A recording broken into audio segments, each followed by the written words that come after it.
Dear friends, welcome to the show Talk with Your Doc.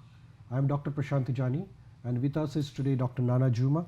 She is a gynecologist at Thunder Bay Regional Health Science Centre in Thunder Bay, Ontario, Canada. Today we are going to talk about birth control or contraception methods. There are a variety of contraception methods which may include pills, devices, or surgical methods. Every method has advantages and disadvantages, and it becomes very difficult to choose the right method for us. Hence, Dr. Nana Jumah is going to guide us today about different contraception methods or birth control methods available, their benefits, and how to choose the best one. Thank you, Dr. Jumah, for coming to the show. Thanks for having me. Please tell us about various methods available at this time for the birth control or contraceptions. So there are a number of different methods that are available in Canada. The two most common by far are condoms and the birth control pill. The other commonly used methods of birth control are Iuds, as well as permanent sterilization, which is getting your tubes tied for women, or vasectomy for men. So we'll start with the most common one, as you said, condoms, IUDs, and oral contraceptive pills. So let's start with IUDs first. So please tell us, what are IUDs, how do they work? So IUDs are small T-shaped devices that are placed inside a woman's uterus or womb. They can stay there for anywhere from 3 years, 5 years, up to 10 years, and they are a very reliable and effective form of birth control. So how reliable are they? So if we had 100 women in a year who got an IUD, maybe one would get pregnant in that year. Compared to a woman who wasn't using any birth control whatsoever, 85 women out of that 100 would get pregnant in that year. So it's very, very effective. So IUD stands for intrauterine device. So what are they made up of? So that's a very good question. There are two types of IUDs. One is made of copper. It has no hormones whatsoever. And then the other one is made of plastic, but it contains a bit of hormone, a progesterone, called levonorgestrel. So there are those two types. So copper IUD, how does it work in uterus? So when it's placed inside the uterus, it works two ways. It irritates the lining of the uterus, and that prevents implantation of a pregnancy in the lining of the uterus. The copper also has an effect on sperm, making it less able to cause a pregnancy. And how does the plastic IUD work? So the plastic IUD works primarily with the hormones. So the plastic itself doesn't do very much at all, but the hormone, the progesterone, it causes the lining of the uterus to become thin, and that makes it not receptive to pregnancy. It causes the tubes not to work as well, and it makes the mucus plug in the cervix very thick, and that prevents sperm from reaching the uterus, or makes it more difficult for sperm to reach the uterus in the first place. So both of the IUDs, copper or plastic with hormones, they basically prevent the implantation of ovum there, probably. Yes, they do. Now, is there any disadvantages of copper over the plastic, or advantages of either of them? So the main advantage with the copper IUD is that it has no hormones. So for women, some women can't have hormones for different reasons. They've had a blood clot in the past, they've had a previous breast cancer, and they really don't want to have any hormones at all. That's a very good option for them. Some women also prefer not to have any hormones, so that would make the copper IUD a good option. The IUD that contains progesterone is very effective as well, and works well in almost all women. It's very effective for women who are smokers because it doesn't increase the risk of blood clots in that group. It's also very effective for women who have heavy periods because it oftentimes makes the periods a lot lighter. The one disadvantage is, though, that women can have some irregular bleeding and spotting with the progesterone-based IUD. Is there any disadvantage of copper or any plastic IUD? So the disadvantage with the copper IUD is that sometimes women experience slightly heavier periods in the first few months after it's placed. For the progesterone containing IUD, women can have either no period, a light period, or irregular bleeding, and some women don't like that. They like to have a regular period every month. Is it like a temporary or as prolonged irregular bleeding, or how does that? It can be temporary for some women, but for some women it can be prolonged throughout the whole life of the IUD. How comfortable it is to insert the IUD? So it can be a little bit uncomfortable to have an IUD placed. We place an IUD in a similar way to how we do a Pap test. So it is an exam with a speculum, and there is some discomfort when the IUD is inserted. It feels like intense period cramps. We usually recommend that women take some Tylenol or Advil before having it placed. Those cramps usually last for an hour or two after placement, and then they go away. And then you don't feel like there is IUD inside once. That's right. Once it's placed, after that initial placement, most women don't notice that it's there at all. And what is the procedure of removal of IUD in case somebody wants to remove it? Absolutely. And there's a number of reasons why a woman might want to have her IUD removed. She doesn't like the irregular bleeding or some of the side effects, or she wants to have a child, or it's come to the end of its lifespan. And again, it's just an exam with a speculum, like when you have a Pap test. We grasp the strings of the IUD and remove it that way. And that's a lot less uncomfortable than having it placed in the first place. So what is the lifespan of IUD? How long it can be in the uterus? So for the copper IUDs, they can last either 3 years, 5 years, or 10 years. The progesterone-based IUDs can last for 3 years or 5 years. But they can be taken out before then if you like. Right. And how does a woman approach to get IUD inserted? So you have to get a prescription for an IUD. That can come from your family doctor or nurse practitioner. Some family doctors do place IUDs, and then they could put it in for you in their office. If they don't, then you'd need a referral either to a gynecologist. There are also some family doctors at Thunder Bay District Health Unit who also provide this service. Okay, so the woman just walks into the health unit as a walk-in service, yeah. Now, going from IUD to birth control pills, please tell us something about birth control pills. What are they? So the difference between the IUD and the birth control pill is that the birth control pill has both estrogen and progesterone in it. It's a pill that you take once a day, preferably at the same time each day, and you take that every day over the course of a month. Some pills will have sugar pills that you take, and while you're taking those sugar pills, you'd get your period. So one pill every day which has estrogen and progesterone. So how does this hormone containing pills act on the body? So it has a number of effects on the uterus and the tubes.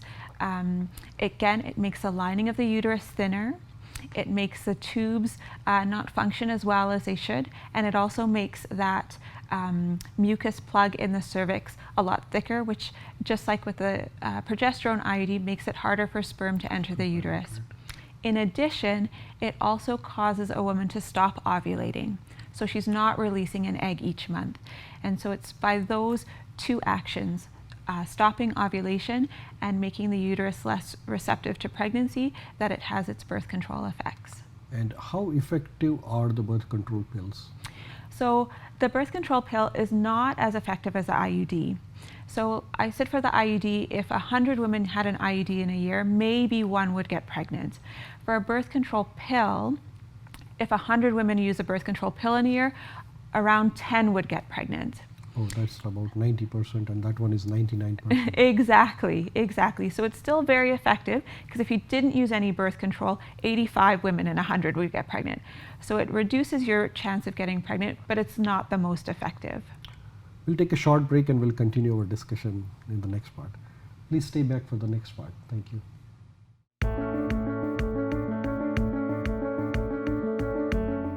Welcome back to the show, Talk with Your Doc. Today with us is Dr. Nana Jumah. She's a gynecologist at Thunder Bay Regional, and we are talking about birth control pills or contraception methods. Dr. Jumah, we were talking about oral contraceptive pills and their effectiveness, and you mentioned that if 100 women take oral contraceptive pills, 10 might get pregnant. So effectiveness is almost 90% probably, and an IUD has 99% probably. So how does one choose whether want to go for a pill or IUD? That's a very good question. And this is a really important discussion to have with your family doctor or nurse practitioner if you're already seeing a gynecologist for another reason to have this discussion. I'm going to go over some of the reasons sort of briefly, but there's a lot of different factors that come into that question. So the choice between an IUD and the birth control pill can sometimes be down to preference. So if you're a young, healthy woman with no other medical problems, choosing between a contraceptive method can be your choice, whichever one you think would work best for your lifestyle. Some women have a lot of difficulty remembering to take a pill every day. Yes. And if that's the case, then maybe an IUD is better for that woman because she doesn't have to remember to take it every day. Once it's placed, it's working. Sometimes a woman, like I mentioned, doesn't want to have hormone exposure, and then she may choose an IUD for that reason. Sometimes a woman might be between pregnancies and wants to have a contraceptive for a short amount of time, which means taking the pill might be good between those pregnancies because you can start it and stop it when you like. So there could be many different reasons. The other big choice that the other big factor that comes into the choice of which contraceptive is best is age, smoking status, and then medical conditions, because all of those affect our ability to take certain birth control methods. So for example, for the birth control pill, because it does contain estrogen, we don't recommend it to women who smoke, who are over the age of 35. So smoking and hormones doesn't go together probably? Yeah, only the estrogen containing hormone. So that would be the birth control pill, the birth control patch, and the birth control vaginal ring all contain estrogen and progesterone, and all have the same side effects and the same risk of pregnancy. And they are the ones that if you smoke and you're over the age of 35, we don't recommend them for you. So what happens when estrogen and smoking combines together? Does it increases the chances of blood clot formation? It does. That's probably the biggest risk is of developing a blood clot in the legs or the lungs. So we definitely want to minimize that risk. And because of that, we would recommend birth control methods that either have no hormones or those that contain progesterone only, because those have a lower risk of developing a blood clot. But it also increases the risk for things like heart attack and stroke, but those are much more rare complications. So once somebody is smoking and takes estrogen containing contraceptive pills, how long it takes to develop the blood clot in the leg? Well, you may or you may not, but that risk is definitely increased. What are the other disadvantages of oral contraceptive pills? So some of the other big disadvantage is often that women forget to take it. Yes. And so I hear that question a lot from patients and also from other healthcare providers. What do I do if I miss a pill or miss 2 pills or miss 3 pills? And does it matter if it's in the first half of the pill pack or the second half of the pill pack? It's all very complicated. And so my advice in that situation is make sure you take the pill right away and use a backup method of birth control in that time. So that's the biggest concern for using the birth control pill, is that women forget to take it because we have busy lives and so many other things going on. So that's the biggest concern. So disadvantages, is there any other side effects like weight gain with the birth control pills? That's a very good question as well. It's probably also one of the more common questions that I get with the birth control pill. And studies have actually shown that 1/3 of women gain weight, 1/3 of women lose weight, and 1/3 of women stay the same. So there's actually no effect on weight with the birth control pill. What we see though is oftentimes women start taking the birth control pill in their late teens, early 20s. They may be going away to school for the first time or away from home, and their diet and their activity levels change, and women tend to gain weight at that stage of their life. And so they associate it with the pill, but it's really not necessarily related to the pill. Right. Does birth control pill cause infertility? No, it doesn't. The contraceptive methods that we've talked about have no impact on a woman's fertility overall.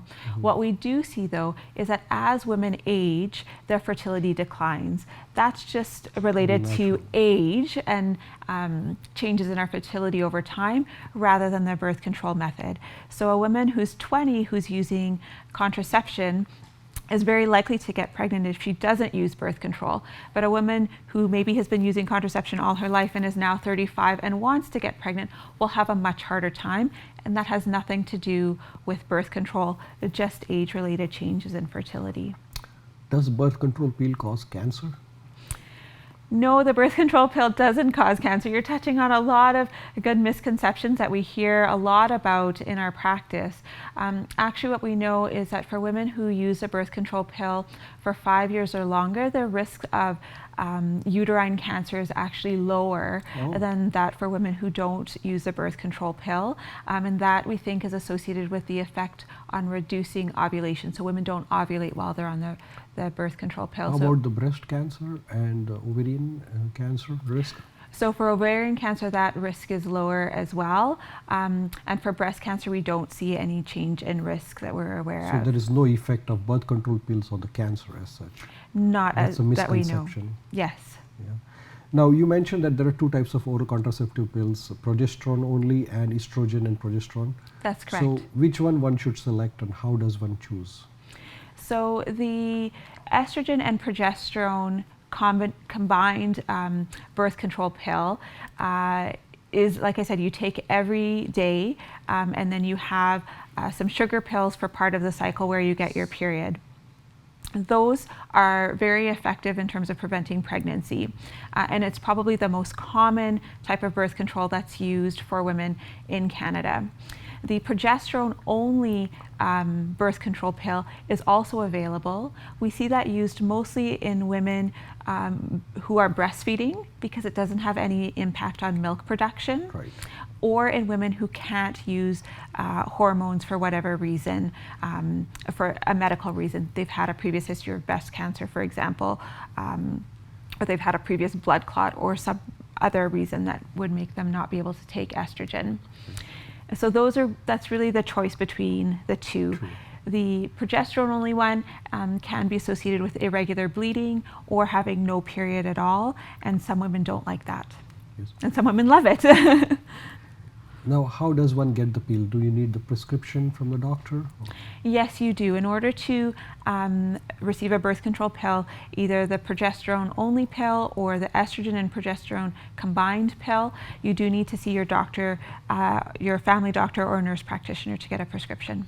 Now, is there any patch or ring available with this hormones?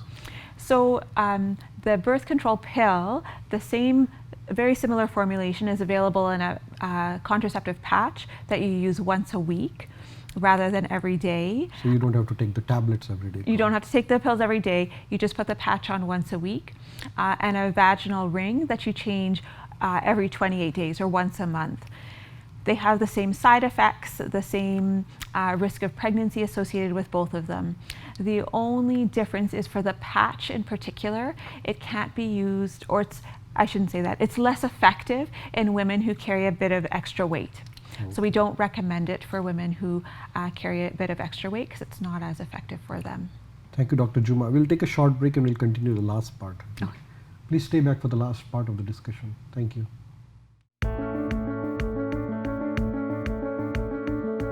Welcome back to the show Talk with Your Doc. Today with us is Dr. Jumah, and we are talking about contraceptive methods. Dr. Jumah, we were talking about contraceptive pills, and one of the things is that sometimes emergency contraception pill is a concept. So please tell us about what is emergency contraception. So emergency contraception is something that's available in Canada. There are a few different types, and it's used in the situation where you've had unprotected intercourse and you're worried about the risk of getting pregnant and you'd like to prevent that before a pregnancy occurs. And this can be in the case where, say, you're using a condom and you realize a condom broke, so you were trying to use a contraceptive method, or you've forgotten pills if you're taking the pill, or you just weren't using any contraception at all, and now realize, oh, I want to make sure that I don't get pregnant. So is it like emergency contraception is like a pill? So there are two main types of emergency contraception. There's a type that is a pill, and then there's a copper Iud. Okay, and how does it work? So the pill form, there are 3 options that you have for the pill form. One is 2 pills that you take. and that is commonly levonorgestrel, or it goes under the trade name, I think most people would have heard of Plan B, but there are a number of different types of this emergency contraception. So you take only 2 pills? You take 2 pills. You can take 2 pills right away. It can't be more than 3 days after the unprotected intercourse. And then, or you could take 1 pill now and 1 pill in 12 hours. So there are 2 options. So 2 tablets at the same time, or 1 now and 1 later? And That's that right. is to be done within 3 days after the... Yes. Now, how does it act? What does it contain though? So it contains progesterone. There's a second progesterone-based option called ulipristal acetate. So the first one was levonorgestrel. The second is ulipristal acetate, and that's 1 pill you take, and it can be taken up to 5 days after. Both are progesterone, and so they affect the lining of the uterus and prevent implantation of the egg if it were to be fertilized, and that's the primary mechanism of action. And how effective are those? They're quite effective at preventing pregnancy, although the most effective is actually the Copper Iud. Okay, so and how does the IUD act, and how to insert it? So the Copper Iud would have to be inserted by a doctor or through an exam with a speculum, just like if you're getting the Copper Iud for a birth control method, and that can be done up to 5 to 7 days after unprotected intercourse. Now, do you need a prescription for the tablets and the IUD? Plan B can be obtained over the counter. Okay. The Copper Iud you do need a prescription for. Okay, and does the breastfeeding prevent the pregnancy? So that breastfeeding and pregnancy, preventing pregnancy is actually a real thing. It's something that we call lactational amenorrhea, and it is an effective form of birth control if a woman is breastfeeding exclusively, which means no more than 3 hours between feeds during the day and 4 hours overnight.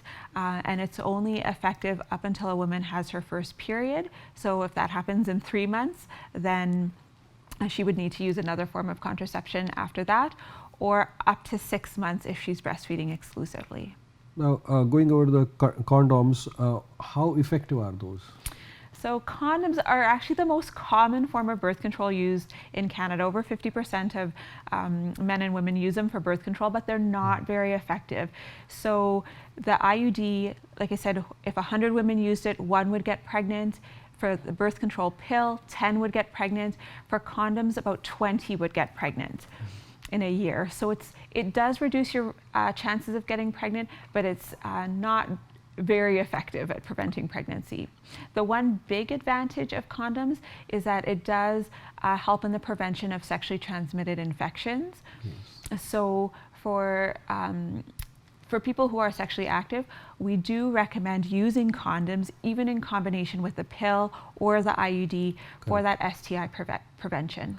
Correct. And is it available over the counter, or one need a prescription? You don't need a prescription for a condom. You can buy them at most pharmacies or other stores as well. What are internal condoms? So an internal condom or a female condom is one that a woman can place inside the vagina, as opposed to the condom that most people are used to that is placed on a man. So this condom is also effective at preventing pregnancy, and it's also effective at preventing sexually transmitted infections, and it's as effective as the male condom. Any disadvantage of internal condoms? Sometimes they can be hard to place. And a little bit more tricky to use, but otherwise they're as effective as a male condom. So what is the lifespan of those internal condoms? Just they're all single use. Single use, right? Mm-hmm. Yeah. Any other methods of birth control pills, birth control available, or contraception available other than all this we discussed? Yeah, there are 2 other progesterone-based contraceptive methods. One is Depo-Provera, which is an injection that you can get once every 3 months. and that is about as effective as the birth control pill. And then there's something called Implant, which is an implant that gets injected in the forearm. We don't currently have that available in Canada, but that contraceptive method is very effective, similar to the effectiveness of an IUD. So implant, you said, how does it work? So it's a little plastic rod that has progesterone in it, the same type of progesterone or similar type of progesterone to what's found in the IUD. It's just placed under the skin and it releases that progesterone over time.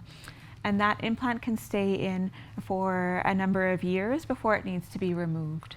So out of all these methods of birth control we discussed, which one is the best? So that's a very difficult question for a gynecologist to answer.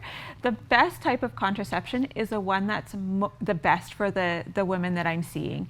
And like I said, that depends on her age, when she wants to have children, if she's a smoker, and if she has any other health problems.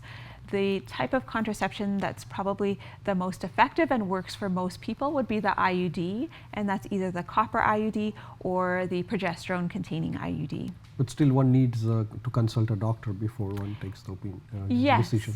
I think it's really important to speak with your doctor, your nurse practitioner, when you're making a decision about contraception.